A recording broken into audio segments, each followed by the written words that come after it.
is my hobby.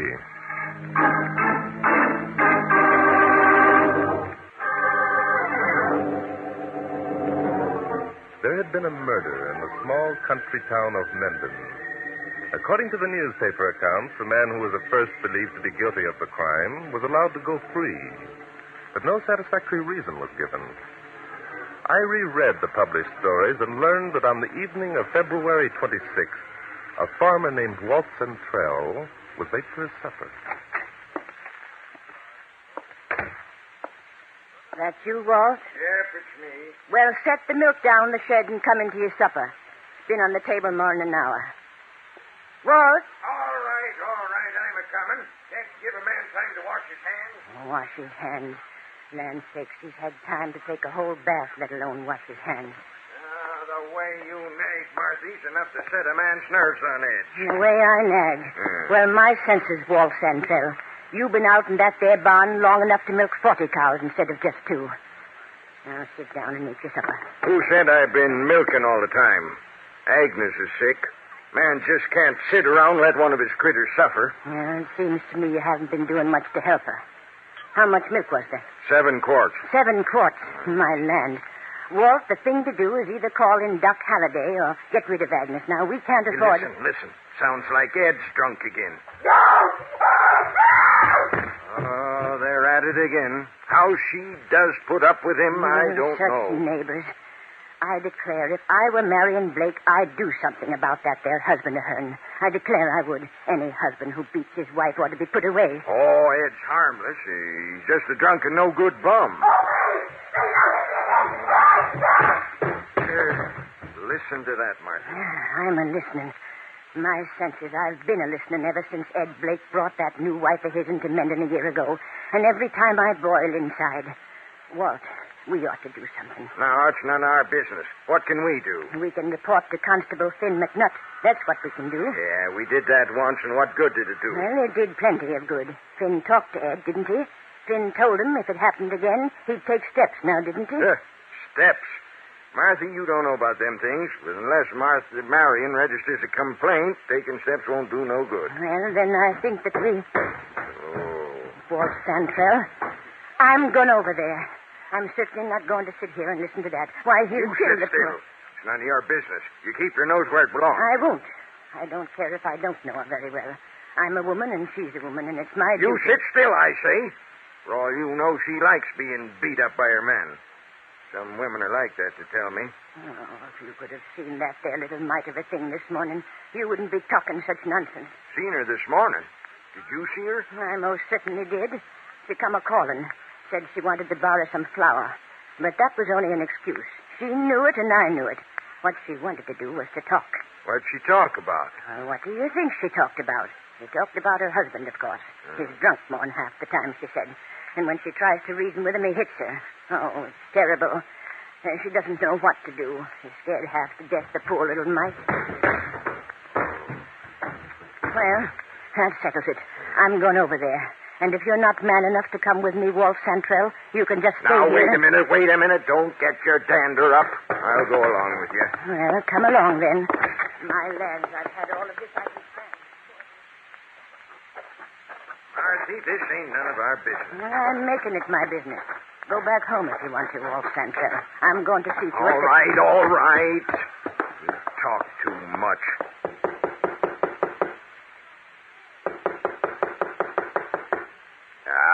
They're not here. Now, the best thing we can do is go along home and forget the whole business. Not me. I started this thing, and I'm going through with it. See? The door's open. That means they're home, don't it? Well, why should it? Nobody in Mendon ever locks their doors. You're just using that as an excuse. Oh, stop being so logical and keep quiet. Mrs. Blake? Oh, Mrs. Blake? Oh, there's no one here now. Now, be still. Where are you going? Out into the kitchen, of course. That's where the sounds come from, didn't they? Where else would I look? Look for what? My goodness. Oh, Walt. What's the matter? What are you staring at? It's her. It's poor Mrs. Blake. Look at her lying there on the floor. He's knocked her unconscious. Oh, I knew he would. The brute. Well, the stop brute. your jabbering and do something. What shall I do? What can we do? Get some water from the sink and a towel. Good heavens, woman, stop your blubbering. Oh, that brute. That brute. That poor little kid. Knocked out cold. Wonder what happened. I'll get some ammonia. Just plain water. Walt, what's the matter? We won't be needing ammonia, Marthy, or anything else. She's dead.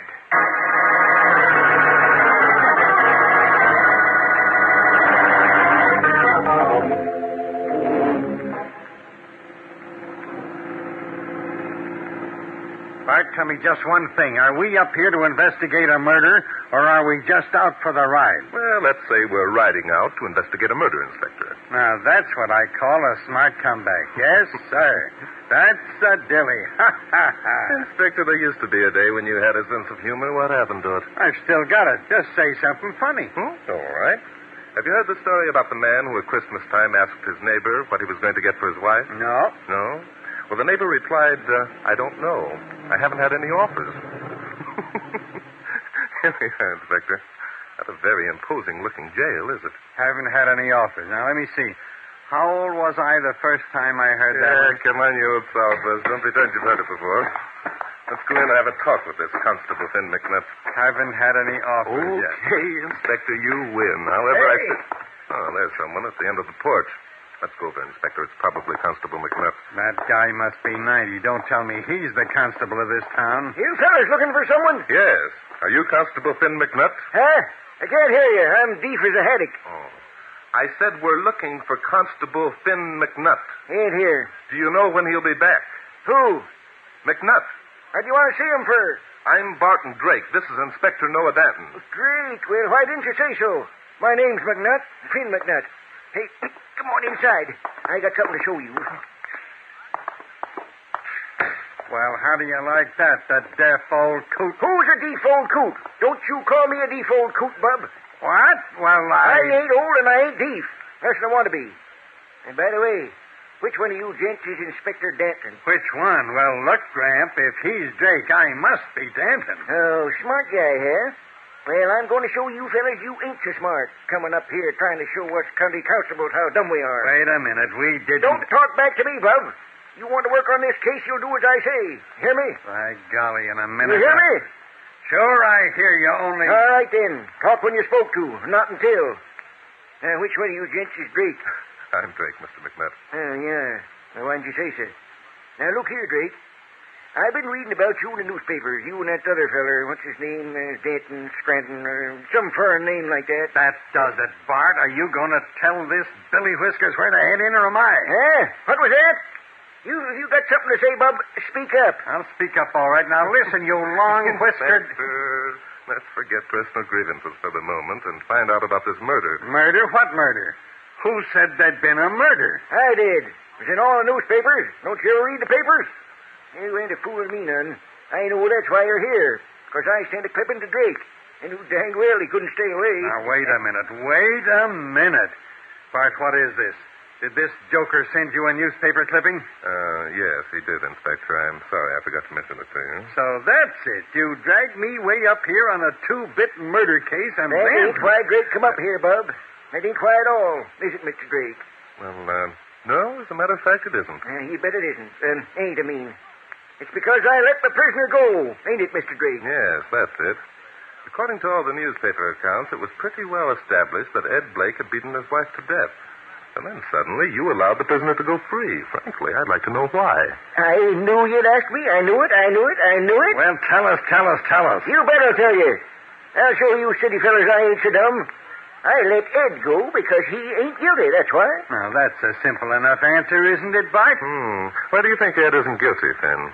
Because Marion Blake was poisoned, that's why. Poisoned? You bet she was. Look here. Here's what I wanted to show you.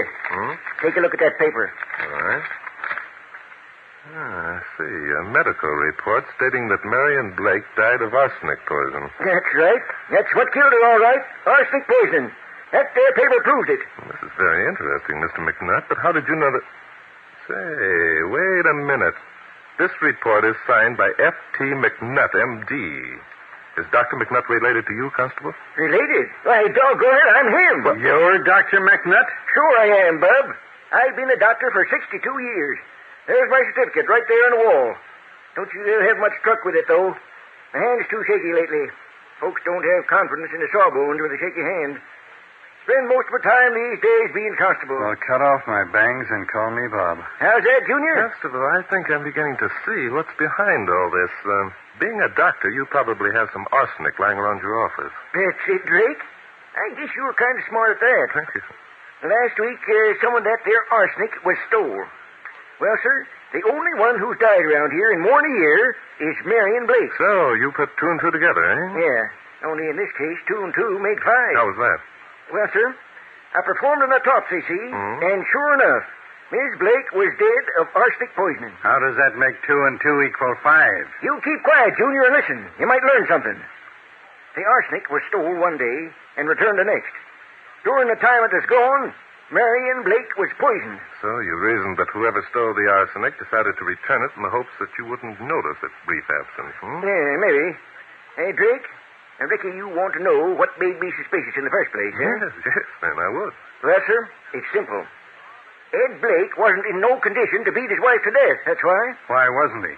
Because he was skunk drunk, that's why. Because he wasn't to home when them Chantrell said they heard him beating her, that's why. He wasn't at home. Are you sure? You're dang tootin' I'm sure.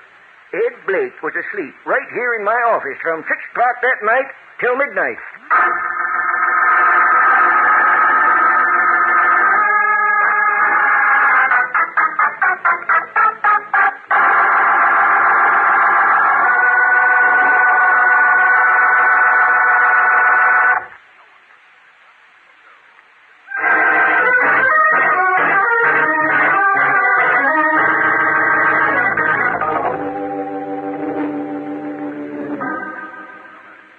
That's it, Drake. You find out who stole that arsenic and how it was given to Marion Blake, and I'll pay you $1,000 cash money. Well, this is rather unusual, Constable, being offered money by the police department. It ain't being offered by the police department. No? Being offered by me, personal. I see. Soon as folks find out the facts in this case, they're going to figure it was me that murdered Marion. Figure it was you who murdered her. Why, sure. Ed and me hated each other. Everybody knows that.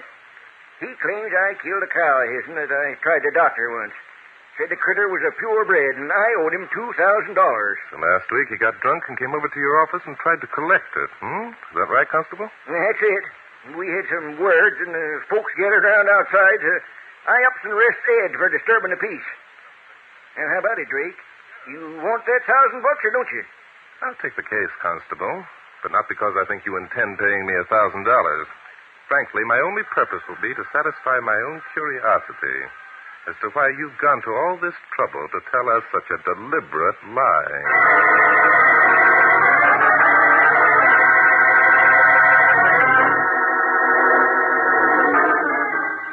Well, I declare, Mr. Drake, I don't know what Finn McNutt is talking about, I'm sure. I think he must be getting senile. So, why do you say that, Mrs. Centrell? Why? Well, my goodness, Mr. Drake, Walt and I ain't deaf. We know when we hear something. Then you still insist that you heard sounds of a struggle in the Blake's kitchen on the night you found her dead. Well, my land. Now, look here, Drake. Of course we heard it. We've been hearing it for almost a year. What could possibly be the object in us both lying to you? That's what puzzles me. It doesn't puzzle me. That Billy Whiskers constable was thinking him up as he went along. But why, Inspector? Why would he make up such a cock and bull story? He knew we could check it easy enough. Yeah, that's right. And to make it worse, he's willing to pay us $1,000 to prove he's a liar. What? What was that you said, Inspector I Denton? said that McNutt offered us $1,000 to prove him a liar. Oh, my senses. That certainly is funny. $1,000. Well, what's funny about it? Just a minute, Inspector. Mrs. Santrell, you mentioned a minute ago that Mrs. Blake called on you the morning of the murder. Yes. She said she come to borrow some flour, but I knew that was only an excuse. She talked about that husband of hers the whole time. Come along, Inspector. Let's go over and have a talk with Ed Blake.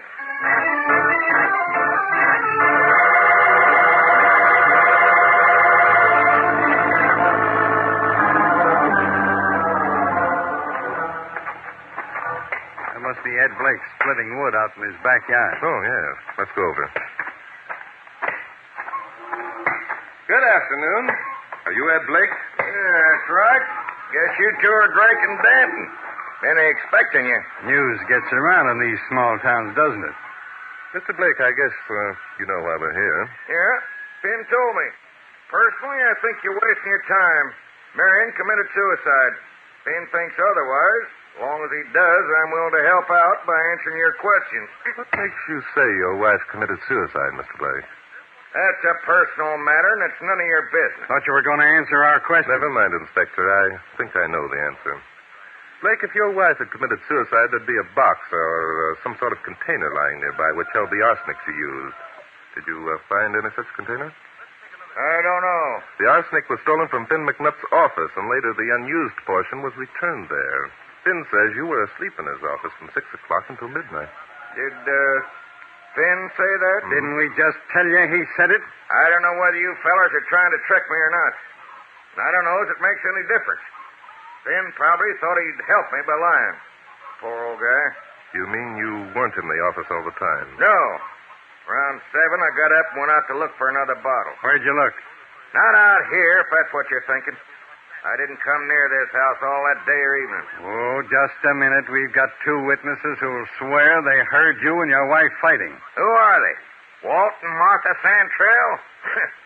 They're always hearing things. Their testimony in court will carry a lot of weight, Blake. No more than my witnesses. I got witnesses who'll testify I wasn't anywhere near this house at the time the Santrell said they heard me beating up my wife. Who are they? I'll produce them when the time You'll comes. produce them now unless you want to be arrested for the murder of your wife. That's so?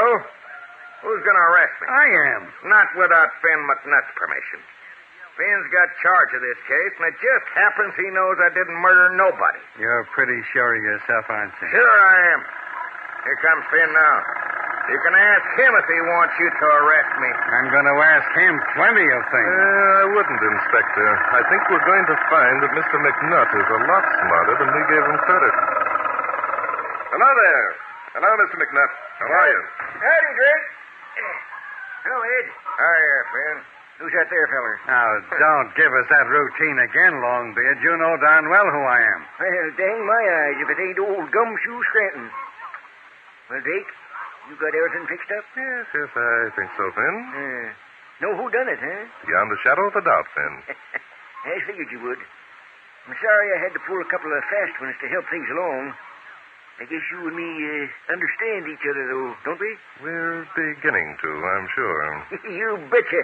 Well, let's get over to the Santrells and let them know how smart I am.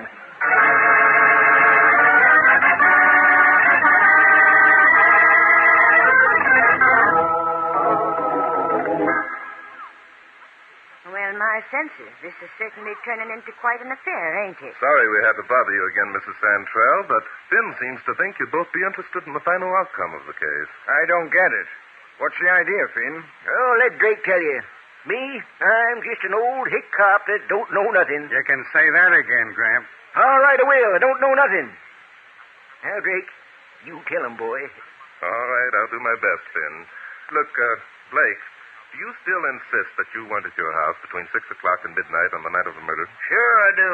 And if the Santrells say any different, they're crazy. Why, the idea, the very idea. You were there, Ed Blake. We heard you. Yeah. Why, we could have heard you if you'd been a mile away. Now, wait a minute. Are you sure you heard Blake, Mrs. Santrell? Or did you just hear Mrs. Blake? Just hear Marion? Hmm? I don't know what you mean. Sure we heard Ed. We both heard him. Wait a minute now, Walt. Wait a minute. I think Mr. Blake's got something there. Now, just let me think a minute. What do you mean, got something? We heard him, I tell you. No, we didn't. Hmm. I remember now. No, sir, we didn't. All we heard was Marion begging Ed not to hit her, and then we heard some furniture being knocked over. Well, I declare. I don't blame you for being surprised, Mrs. Santrell. It'd be only natural for you to assume that Ed Blake was beating his wife when she kept screaming and begging him not to. Blake, tell me, did you ever strike your wife at all? Yeah. Once. So? The time I found out she was seeing Walt Santrell's secret. What was that, Ed Blake? Your husband was not only carrying on a romance with Marion Blake behind your back, Mrs. Santrell, but he had ample time to administer the poison to her while he was supposed to be out caring for a sick cow. That's a lie. I didn't give her the poison. Why should I? I was in love with her. Oh, Walt. It was Ed who gave her the poison. It must have been. How could it have been? He was asleep in the constable's office all the time. No, he wasn't. Marthy went down to get Finn after we discovered Marion's body, and there wasn't anyone in Finn's office. Was there, Marthy? Was there? No. There wasn't anyone there. I got to stick by you, Walt, even though. So there wasn't anyone there, eh? Not even Gramp here. That's right, Junior. I'm in it, too. It could have been me. Could have. Had plenty of chance. I told you folks would think I did it. Well, did you? Never you mind. Go on, Drake. Needle him, boy. Needle him. Are you quite sure there was no one in the constable's office when you got there after the murder, Mrs. Santrell? Yes, I'm sure. I'll testify in court if necessary, if it'll prove Walt innocent. I see. Then if no one were there, you had an opportunity to return the partly used box of arsenic, didn't you? What did you say? What was that? You wondered how you were going to get it back, didn't you, Mrs. Santrell? You certainly didn't want such incriminating evidence found in your possession, and you were afraid that Finn might notice the box was missing if you kept it too long. Then came a golden opportunity when you went running for the police to investigate a murder that you yourself had committed. You don't mean you can't Oh, mean... yes, I do mean, Mrs. Santrell. Another golden opportunity came to you when Marion Blake came over to borrow some flour. It solved a real problem, didn't it? Marthy, you didn't. Say, that's an angle. By golly. You keep quiet there, Gramp. Let Drake pay it off. Go ahead, boy. You loaned Marion Blake the flour, didn't you, Mrs. Santrell? You put arsenic in it. You knew she'd never notice it, or that there was any likelihood of anyone guessing how the poison had been administered. Is it true, Marthy? Is it? Yes, it's true, Walt. I put the arsenic in the flour. I knew she'd make biscuits. I knew Ed was drunk and wouldn't be home. I knew about you and Marion. I thought you'd be over there eating supper with her. You have before. I watched you. I wanted you both to die. I wanted you both to die. And then I wanted to die myself.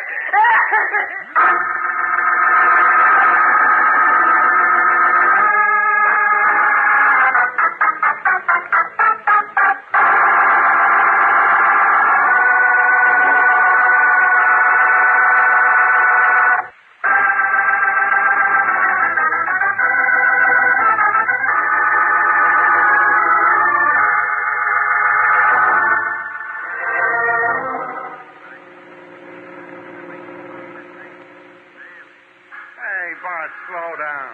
What's the matter, Inspector? See that sign? I want to take a good look at it. It says, leaving Mendon.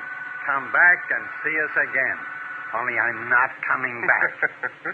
You're still a little hot under the collar, Inspector? No, I'm not hot under the collar. Only these country cops get in my hair. You'll have to admit that Finn McNutt was pretty smart, Inspector. Smart my foot. All he was the doggonedest liar I ever ran across. Everyone in Mendon seemed to do pretty well at throwing whoppers. Yeah. Imagine those Santrells cooking up that story about hearing their next-door neighbors fighting. Yeah, that wasn't a cooked-up story, Inspector. Martha Santrell actually did think Blake was beating up his wife. But Santrell knew that Marion Blake was putting on an act, eh? Exactly. It would have provided excellent grounds for divorce, Inspector, since both Santrell and Martha would have sworn they heard the beatings, see? Ah, me. What lengths some people go to get rid of their spouses. Yes, they certainly do, Inspector. And that's another thing I can't figure. If Constable Longbeard was so smart, what did he want us in on the case for? Why didn't he just go out and arrest Martha Santrell? But he didn't know that Martha Santrell was guilty, Inspector. He only knew that Marion Blake had died of arsenic poison. And that scared him. Scared him? Yes. Remember, his job as constable was virtually honorary. And Ed Blake had already been arrested for his wife's murder. McNutt didn't want to stick his chin out, That's it, Inspector. He had his pride. And he didn't want to lose his job as constable. It was his only source of income. He knew people would laugh at him if he tried to sell anyone the idea that Marion Blake had been poisoned. But he figured a couple of city cops would swallow it hook, line, and sinker, eh? Well, he kidded us into taking the job, Inspector. He had enough evidence to prove his poisoning theory, but not enough to convict anyone. You've got to admit he was clever about it. Oh, sure, I'll admit it. Good for you, Inspector. Only I'd give my badge for a chance to go back there and pull his whiskers. I think he'd let you do it, too. He was so pleased with the way things turned out. Yeah, I'll bet. He was kind of cute at that. Yeah, well. You know what he said just before we left? Well, I know he apologized to you for all the cracks he'd made. He said he tried to make us both mad so we'd stick around and pull his chestnuts out of the fire. I don't mean that. I mean... Oh, you mean when he yelled after us that from now on his new slogan was going to be, Mystery is my hobby.